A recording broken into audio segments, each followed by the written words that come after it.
مولاي صل وسلم دائما أبدا على حبيبك خير الخلق كلهم مولاي صل.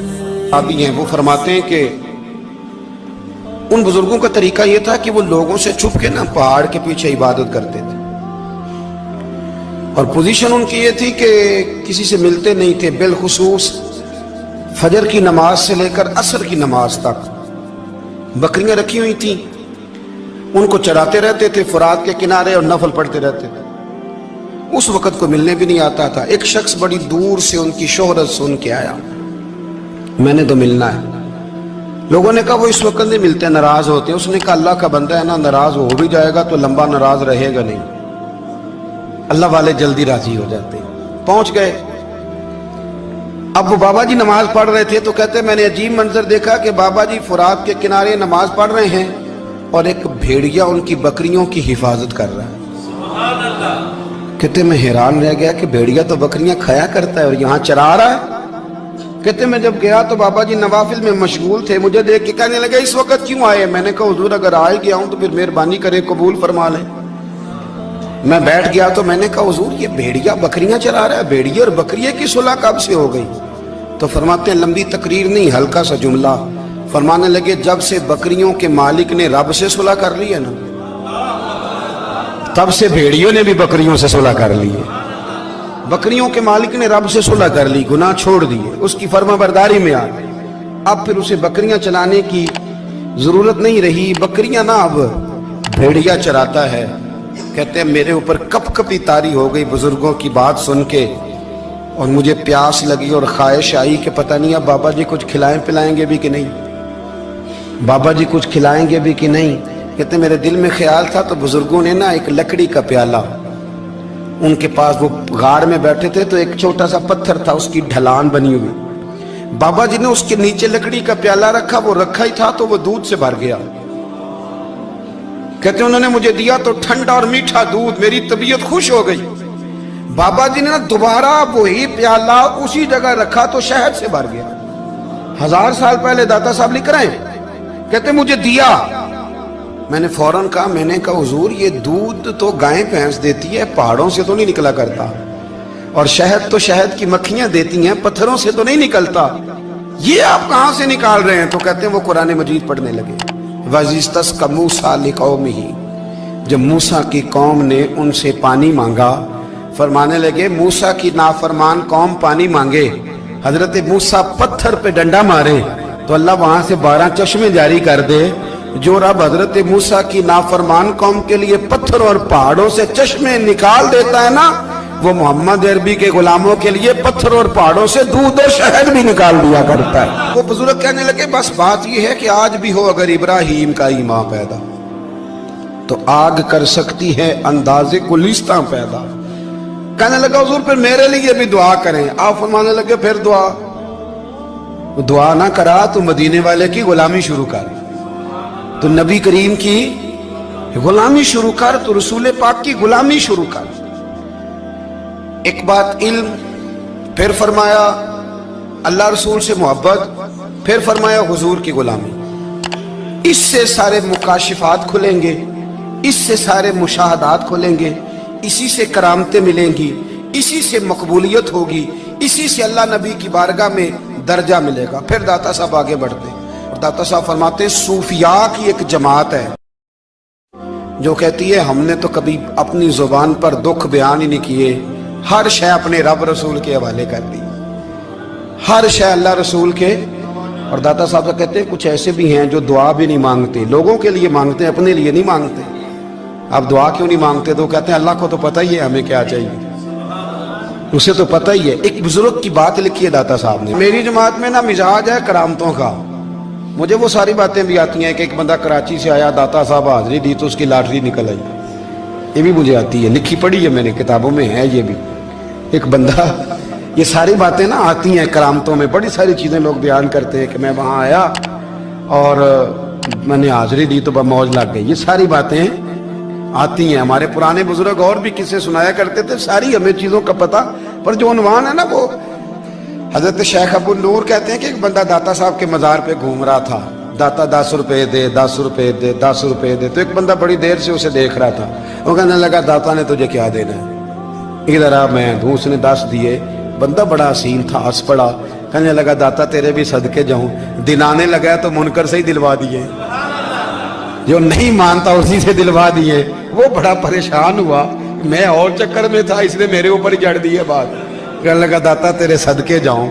تو یہ ساری باتیں کتابوں میں موجود ہیں، لوگوں نے اپنے اپنے مشاہدات جو جس کے ساتھ پیش آیا اس نے بیان کیے ہیں۔ بہت ساری باتیں قابل بیان ہیں، پر جو عنوان ہے میں اس پہ رہنا چاہتا ہوں۔ داتا صاحب رحمۃ اللہ علیہ فرماتے ہیں ہماری تعلیمات ہیں کہ اپنے دکھ درد دنیا داروں سے بیان نہیں کرنے، سوال کا دروازہ لوگوں کے سامنے کھولنا اللہ والوں سے کہیں گے کبھی کہنا ہوگا تو دنیا داروں سے کہنا۔ کہتے ہیں کہ شیخ احمد نام کے بزرگ تھے، ساری زندگی کسی کو کام نہیں بتایا، ساری زندگی بڑی مشکلات آئیں، پر کبھی اپنی ذات پر سوال کا دروازہ نہیں کھولا۔ ایک ایسی مشکل آئی کہ جو حل ہی نہیں ہوتی تھی، کسی نے ان پر کوئی الزام لگا دیا۔ ابو مسلم نام کا ایک بادشاہ تھا، اس کی حکومت تھی، اس نے پکڑ کے قید میں ڈال دیا۔ اب قید میں ہیں، جرم لگ گیا ہے، فرد جرم عائد ہو گئی ہے، جیل میں ہیں۔ کہنے لگے حضرت جی اپنی صفائی میں کچھ کہیں، فرمانے لگے ساری زندگی بندوں سے کچھ نہیں کہا، اللہ رسول کو پتہ ہے میں بے گناہ ہوں، مجھے کہنے کی ضرورت نہیں۔ داتا گنج بخش علی حجویری نے لکھا ہے، داتا صاحب کہتے ہیں تو یقین کامل تو پیدا کر، تو ایمان تو پختہ کر۔ داتا صاحب کہتے ہیں وہ ابو مسلم جو بادشاہ تھا وہ نیک آدمی تھا، اسے رات کو خواب میں نبی کریم کی زیارت نصیب ہوئی، اور حضور سید عالم صلی اللہ علیہ وسلم فرمانے لگے تو نے اللہ کا ایک نیک بندہ جیل میں ڈال دیا، ڈر نہیں آتا، وہ تو بے گناہ ہے۔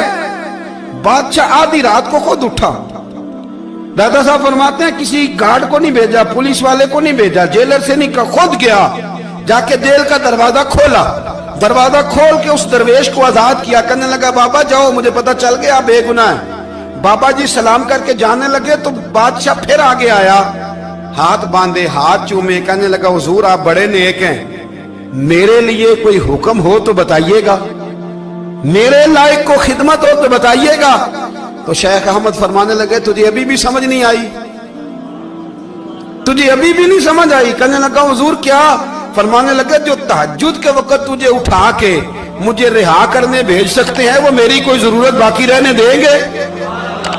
مجھے کوئی ضرورت پڑے گی کسی اور کو کہنے کی؟ جو تہجد کے وقت تجھے اٹھا کے بھیجتے ہیں کہ جا کھول جا کے دروازہ، وہ ضرورت رکھیں گے میری؟ ضرورت مجھے رہے گی کہ میں تجھے اور کوئی کام؟ ابھی بھی تجھے سمجھ نہیں آئی؟ تو داتا علی حجویری رحمت اللہ علیہ فرماتے ہیں اصل میں ہماری طبیعت ہے، ہم نے بندوں سے دل لگا لیا ہے، دل اللہ رسول سے لگاؤ، کسی بندے سے لگانا تو اس سے لگاؤ جو اللہ والا ہو۔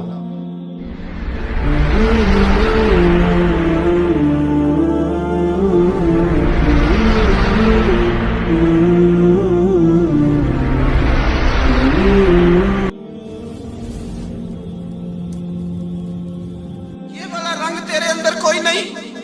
ابو سفیان آئے ان دنوں جن دنوں حالات بڑے کٹھن تھے، اختلاف شدت کا تھا۔ ابو سفیان آئے حضور کی بارگاہ میں، آئے کس لیے؟ مکے میں قحط پڑ گیا ہے، بارش نہیں ہوتی، ادھر اس سمامہ بن اسال یمامہ قبیلے کے سربراہ کلمہ پڑھ کے مسلمان ہو گئے، ساری گندم اس قبیلے سے آتی تھی۔ سمامہ کہنے لگا تم میرے مصطفیٰ کو نہیں مانتے، کوئی گندم نہیں، بھاگ جاؤ، ایک بارش کوئی نہیں، دوسری گندم۔ ابو سفیان تڑپ کے در رسول پہ حاضر ہوئے۔ ابھی تھوڑے دن گزرے ہیں احد میں حضور کے دانت شہید کیے، ابھی تھوڑے دن گزرے حضور کو ستایا ہے، ابھی تھوڑے دن گزرے حضرت امیر حمزہ کا کلیجہ نکال کے چبایا ہے، ابھی تھوڑے دن گزرے حضرت انس بن نضر کی گردن کاٹی، ابھی تھوڑے دن گزرے عبداللہ بن جہش کے ٹکڑے کیے، ابھی تھوڑے دن گزرے حضور کو ستایا ہے، تڑپایا ہے۔ پر حضرت علی شیر خدا فرماتے ہیں میں ماننے والا اس رسول کا ہوں اس کے دانت شہید ہو گئے، احد کے اندر ساری داڑھی لہو سے بھر گئی۔ فرماتے میں رو پڑا اور میں نے کہا محبوب آپ نہیں مجھ سے برداشت ہوتا، دعا کریں اللہ ان پہ عذاب نازل کرے۔ اٹھائے ہاتھ، آپ دعا کریں گے تو اللہ تبارک و تعالیٰ 2 پہاڑیوں میں پیس ڈالے گا۔ حضرت علی کہتے ہیں میں نے عرض کی تو حضور نے ہاتھ اٹھائے اور دعا کیا دی، اللہم اہدی قومی فإنہم لا یعلمون، اے اللہ میری قوم کو ہدایت دے دے، یہ جانتے نہیں یہ کیا کر رہے ہیں، اللہ انہیں ہدایت دے۔ یہ اخلاق حسنہ کا معیار۔ تھوڑے دن پہلے حضور کے ساتھ یہ رویہ، ابو سفیان اب بے حال ہو گئے، بچے بھوک سے مرنے لگے، جانور پیاس سے مرنے لگے، ابو سفیان چھپتا چھپاتا کہنے لگا چارہ کوئی نہیں، مصطفیٰ کے پاس جانا ہی پڑے گا۔ ابو سفیان مدینے پہنچ گئے، جب پہنچے نا تو ابو سفیان کی اپنی صاحبزادی حضرت ام حبیبہ ام المومنین تھی، رسول اللہ کی زوجہ تھی۔ ابو سفیان جب آئے تو حضرت ام حبیبہ کے پاس سیدھے ان کے گھر گئے بیٹی سے ملنے، حضور کا بستر بچھا ہوا تھا، حضرت ام حبیبہ حضور کی زوجہ ام المومنین بستر بچھا ہے، ابو سفیان بیٹھنے لگے، جناب ام حبیبہ کہنے لگی ابا جی ٹھہر جائیں، وہ ٹھہرے تو بستر سمیٹ دیا، کہنے لگے بیٹی شاید تیرے گھر میں کوئی قیمتی بستر نہیں، غربت چھپانے کے لیے بستر سمیٹ رہی ہو۔ جناب ام حبیبہ کہنے لگی ابا تو مسلمان نہیں نہ ہوا، ابھی تیری سوچ کافروں جیسی ہے، تو یہاں آ کے کھڑا ہونا جہاں میں کھڑی ہوں، پھر تجھے رسول اللہ کی محبت کے رنگ کا پتہ چلے، تو ابھی کھڑا وہاں ہے جہاں تجھے کفر ہی کفر سنائی اور سجائی دیتا ہے۔ بستر اس لیے نہیں سمیٹا کہ معاذ اللہ کم قیمت تھا، میں نے اس لیے سمیٹا ہے کہ تو نجس ہے، ناپاک ہے، ابھی کلمہ نہیں پڑھتا، اور یہ اس رسول کا بستر ہے کہ جو بستر میں موجود ہوتے ہیں تو جبریل امین قرآن لے کے تشریف لے آتے ہیں، ذرا وجود اس قابل نہیں کہ یہاں بٹھایا جائے۔ نبی پاک صلی اللہ علیہ وسلم کی بارگاہ تک ابو سفیان آئے، ابو سفیان کہتے ہیں مجھے امید نہیں تھی، ابھی سوچ نہیں نہ بدلی تھی، کہتے مجھے امید نہیں تھی، میرا خیال تھا وہ شکوے کریں گے، شکایتیں کریں گے، وہ کہیں گے تم نے بھی تو بڑا کچھ کیا ہے نا۔ ابو سفیان کہتے ہیں میں قربان جاؤں، میں نے یہ رنگ دیکھا تو مدینے کی فضا ویسے ہی بڑی ٹھنڈی تھی، لیکن مصطفیٰ کریم کے ساتھ جب میں نے بات کی تو میرے وجود پر گریہ طاری ہو گئی، میرے اوپر کیفیت طاری ہو گئی، میں تڑپنے لگا۔ کہتے ہیں میں نے کہا محبوبہ میں آیا ہوں، آپ کا کلمہ پڑھتے ہی سمامہ نے گندم بند کر دی ہے، بارشیں رک گئی ہیں، مکے کے لوگ بھوک اور پیاس سے مرنے لگے ہیں، محبوبہ بیٹیاں روتی ہیں، یا رسول اللہ مائیں ان کی چھاتیوں میں دودھ خشک ہو گیا ہے، بچے بلکتے ہیں۔ ابو سفیان کہتے ہیں میں دشمن تھا، سارے مکے کے لوگ دشمنی کرتے تھے، لیکن جب میں نے یہ لفظ کہے نا اچانک میری نظر اٹھی تو مصطفیٰ کریم کی تو آنکھیں آنسو برسا رہی۔ کہتے ہیں میری بات بھی مکمل نہ ہوئی، حضور نے پہلے رکا منگوایا سمامہ کے نام، فرمایا پہلے تو انہیں غلہ اپنی مرضی سے دیتا تھا، اب تیرے نبی کا حکم ہے کہ پہلے سے بڑھ کر تو انہیں غلہ دینا ہے۔ اور پھر میرے مصطفیٰ نے ہاتھ اٹھائے، اور بھائی مشکل ہوتا ہے، مشکل ہوتا ہے، سگے بھائی کے لیے لوگ دعا نہیں کرتے، کہتے میرا شریکہ ہے، ساس بہو کے لیے بہو ساس کے لیے دعا نہیں مانگتی، کہتے اختلاف ہے، لوگ لوگوں کی زندگی نہیں مانگتے، بیماری میں شفا نہیں مانگتے۔ ابو سفیان کہتے ہیں آمنہ کے لال تیرے قربان جاؤں، حضور نے ہاتھ اٹھائے اور کہا اے اللہ مکے کی سنگلاخ پہاڑیوں پہ بارش برسا، اے اللہ کھیتیاں ہری کر دے، اے اللہ ماؤں کی چھاتیوں میں دودھ بھر دے، اللہ عورتوں کو تازگی دے دے، بچوں کو رانائی دے دے، پھلوں پھولوں کو تازگی دے دے۔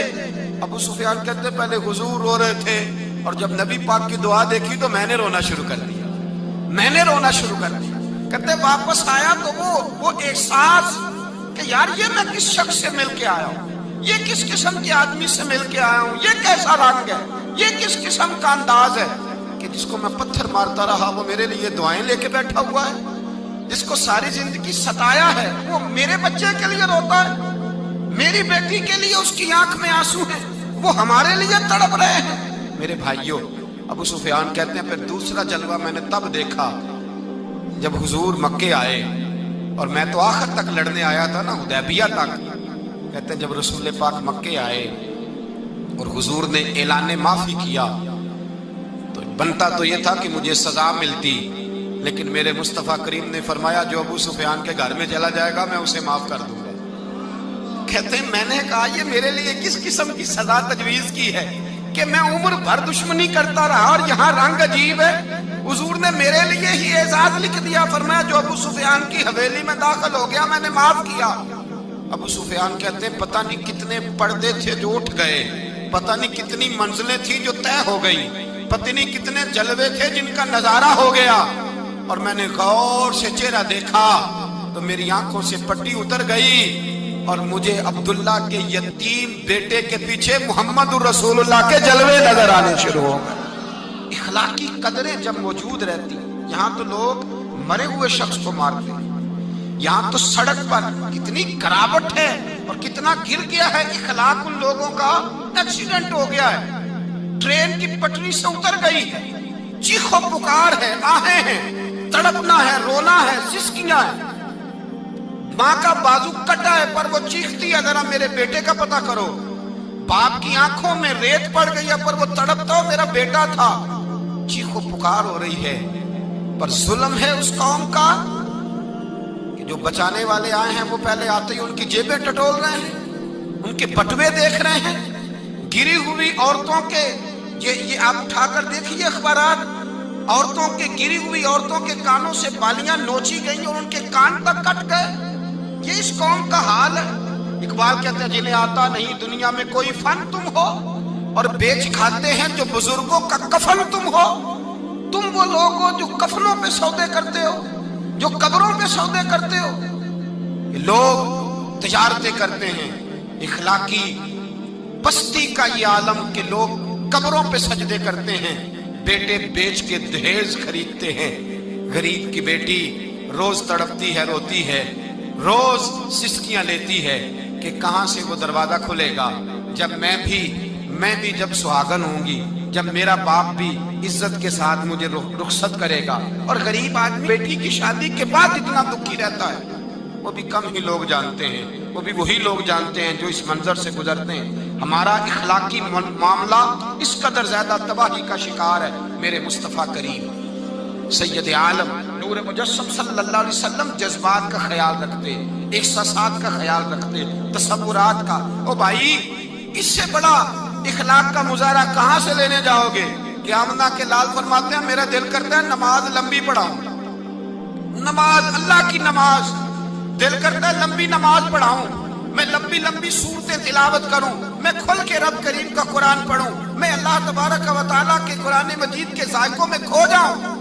لیکن حضور فرماتے ہیں نماز میں کسی بچے کے رونے کی آواز آتی ہے، کسی بوڑھے کی ہائے کی آواز آتی ہے، کسی بیمار آدمی کی ہائے کی آواز آتی ہے۔ نبی پاک فرماتے ہیں میں اللہ کی نماز چھوٹی کر دیتا ہوں، اللہ کے بندوں کا خیال کرتا ہوں۔ میں رب کی نماز چھوٹی کر دیتا ہوں، رب کریم کے بندوں کا خیال کرتا ہوں۔ خدا کے بندے تو ہیں ہزاروں، بنوں میں پھرتے ہیں مارے مارے، میں اس کا بندہ بنوں گا جس کو خدا کے بندوں سے۔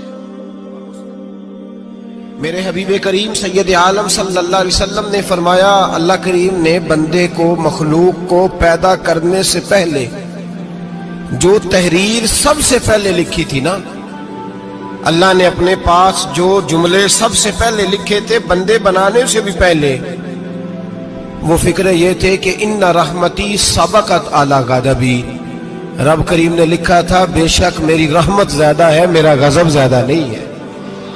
اس نے